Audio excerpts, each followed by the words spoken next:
How to reset your Frontier Airlines Frontier Miles password. Hi everyone, I'm here to assist you today. Without any delay, let's jump right in.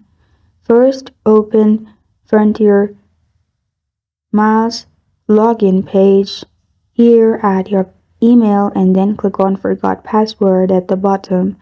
After you click on Forgot Password at the bottom, it will lead you to this page. Here, press on Reset. And after you've pressed on reset in here, as you can see, if the email address or Frontier number you submitted is associated with your Frontier Miles account, then you will receive a temporary password. With that, you can simply log in the account login section, add your temporary password, and then you're good to go. This is how to reset your Frontier Airlines Frontier Miles password. Thank you for joining me today. If this video helps you out, please leave a like and subscribe for more. Got a question or want to suggest a topic, comment below.